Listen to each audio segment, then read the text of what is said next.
आप बताइए, किसानों का जब मामला हुआ तो वो कोर्ट भी गए और प्रोटेस्ट भी किए, बिल्कुल नहीं किया। हम्म। तो दोनों तरीके, आप अदालत का भी दरवाज़ा खटखटाएं और आप जमहूरियत में सरकार का भी दरवाज़ा खटखटाएं, प्रोटेस्ट करें और पुरअमन तरीके से करें, तभी जो है कोई बात बनेगी जी।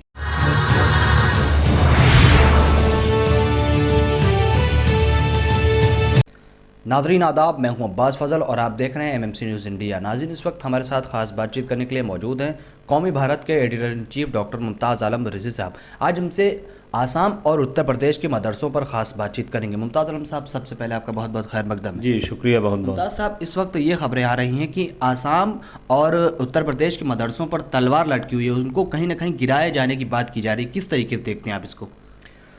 देखिए, मुझे लग रहा है कि जिस तरीके से आसाम में अब तक 3 मदारिस गिराए गए हैं और उन पर दहशतगर्दी से साठगांठ का इल्ज़ाम लगाया गया है, और अभी कई और मदरसे जो मुझे ख़बर मिली है कि कई और मदरसे निशाने पर हैं, और इसके साथ ही उत्तर प्रदेश हुकूमत ने भी एक जो प्राइवेट जो मदरसे हैं, जो यानी ज़ाती तौर पर जो चलाए जाते हैं, लोगों से चंदा लेकर के जो मदरसे चलाए जाते हैं, सरकारी ऐड जिनको नहीं मिलता है या जो मंजूर शुदा नहीं है, क्योंकि आम तौर से जो उलमा होते हैं वो निकलते हैं और उसके बाद पढ़ कर के बच्चों को पढ़ाने लगते हैं और एक मदरसा कायम कर लेते हैं, तो उन पर भी अब गिरफ्त की जा रही है और उनका एक सर्वे कराया जा रहा है। और ये मदरसे जो हैं वो बहुत बड़े, जैसे नदवतुल उलूम है, दुनिया का मशहूर मारूफ मदरसा है। इसी तरीके से अगर आप देखेंगे तो दारुल उलूम देवबंद भी है, और भी कई ऐसे बड़े मदारिस हैं, तो वो भी इसकी जद में कहीं ना कहीं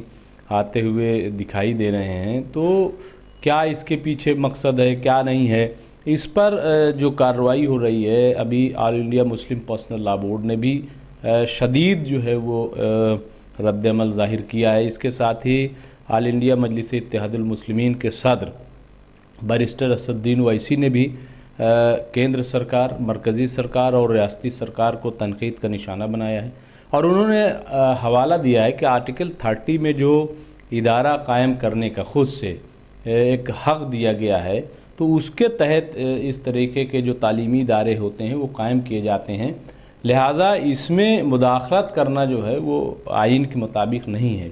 फिर क्यों ये और किस हैसियत से उत्तर प्रदेश सरकार जो है ये सर्वे करा रही है? और उन्होंने कहा है कि दरअसल ये छोटी एनआरसी है, ये उसी का एक हिस्सा है। इस तरीके की बातें जो है असदुद्दीन ओवैसी साहब ने कही हैं, और एक बड़ा खौफ का माहौल है। कल मैंने कई जगहों पे बात की है, आज हमारे अखबार कौमी भारत में मैंने इसको लीड खबर बनाई है, क्योंकि अगर वाकई देखिए, अगर नीयत ठीक है, सर्वे आप करा रहे हैं, उसमें कुछ आपको मदद करनी है, उसको कुछ बेहतर कराना है, तो वो ठीक बात है।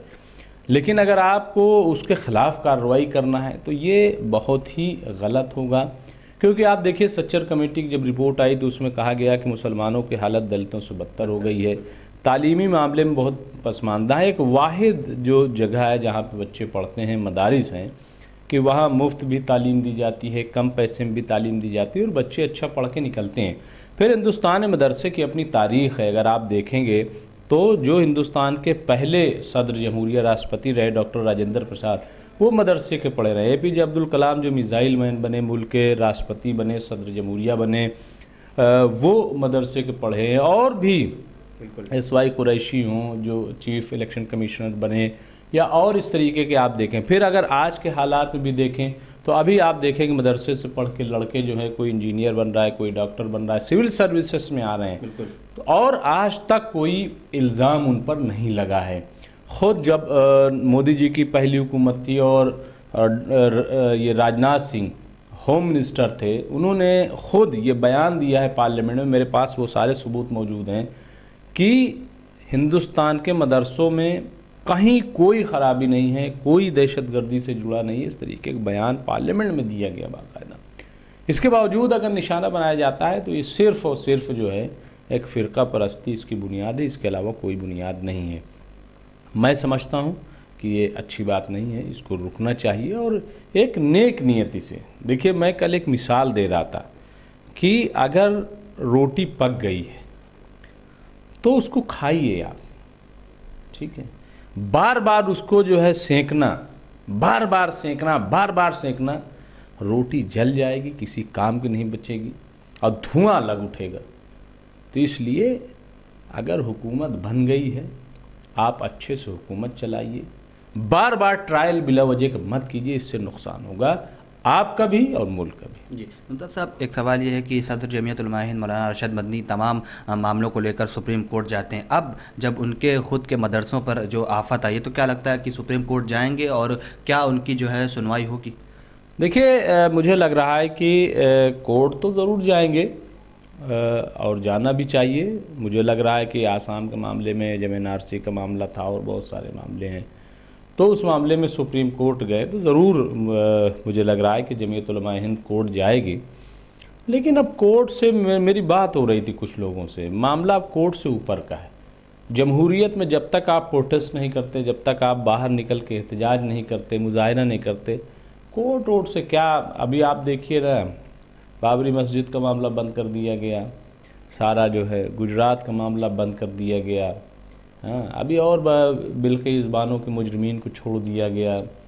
तो कोर्ट तो ठीक है, लेकिन डेमोक्रेसी में आपको अपनी ताकत दिखानी पड़ती है, आपको प्रोटेस्ट करना पड़ता है, आपको एहतजाज सड़कों पर उतरना पड़ता है।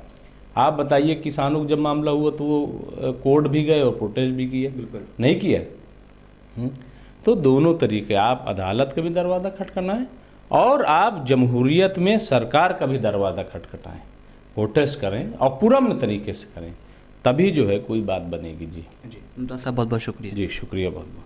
नाज़रीन, जैसा कि आप देख रहे थे, इस वक्त हमारे साथ खास बातचीत करने के लिए मौजूद थे कौमी भारत के editor in chief doctor Mumtaz Alam Rizvi साहब। आज हमसे मदरसों पर जो मदरसों को गिराए जाने की बात की जा रही है, इस पर हम खास बातचीत कर रहे थे। हम फिर आज कोई बड़ी खबरों के साथ देखते रहिए MMC न्यूज़ इंडिया, नई दिल्ली। शुक्रिया, खुदा हाफिज़।